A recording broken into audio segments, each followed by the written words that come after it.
প্রিয় দর্শক, আসসালামু আলাইকুম ওয়া রাহমাতুল্লাহ। আজকের আলোচনায় আমরা জানবো ইয়াহুদিরা কেন খতনা করে এবং তারা কেন শুকর বক্ষণ করে না। ইসলামিক দৃষ্টিকোণ থেকে এর ব্যাখ্যাই বা কি? ইয়াহুদিদের খতনার পিছনে যে কারণটি রয়েছে তা হলো ইয়াহুদি ধর্মে খতনা একটি গুরুত্বপূর্ণ ধর্মীয় রীতি। তারা বিশ্বাস করে এটি হযরত ইব্রাহিম আলাইহিস সালাম এর সুন্নাত, যা আল্লাহ তার সঙ্গে চুক্তি বা কভেনেন্ট করার সময় আদেশ দিয়েছিলেন। ইসলামে খতনাকে ফিতরাতের অন্তর্ভুক্ত করা হয়েছে। রাসূলুল্লাহ সাল্লাল্লাহু আলাইহি সাল্লাম বলেন, 5টি জিনিস ফিতরাতের অন্তর্ভুক্ত, তথা খতনা করা, গোপনাঙ্গের চুল খামানো, নখ কাটা, বগলের লোম পরিষ্কার করা ও গুফ ছাটা। সহিহ বুখারী 5891। অতএব ইহুদিরা খতনা করলেও মুসলমানদের খতনার উদ্দেশ্য আলাদা। মুসলিমরা এটি করেন রাসূল সাল্লাল্লাহু আলাইহি সাল্লাম এর আদর্শ অনুসরণ ও শারীরিক পবিত্রতার জন্য। দ্বিতীয় যে পয়েন্ট সেটা হচ্ছে তারা কেন শুকর খায় না। ইহুদিরা মূলত তাদের ধর্মগ্রন্থ তাওরাত অনুসরণ করে। তাওরাতে বলা হয়েছে শুকর খেও না, কারণ তার খুর ছেঁড়া কিন্তু সে জাবর কাটে না, এটি তোমাদের জন্য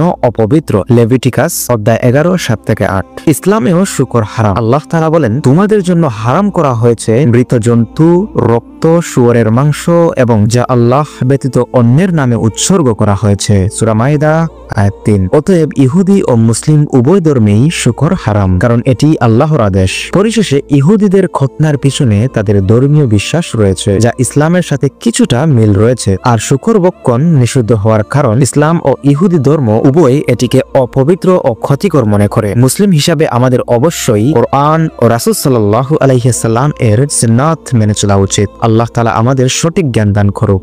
আমিন। আপনারা যদি ইসলামের আরো গুরুত্বপূর্ণ বিষয় জানতে চান তাহলে আমাদের চ্যানেলটি সাবস্ক্রাইব করুন, ভিডিওটি লাইক করুন, শেয়ার করুন। আল্লাহ হাফেজ।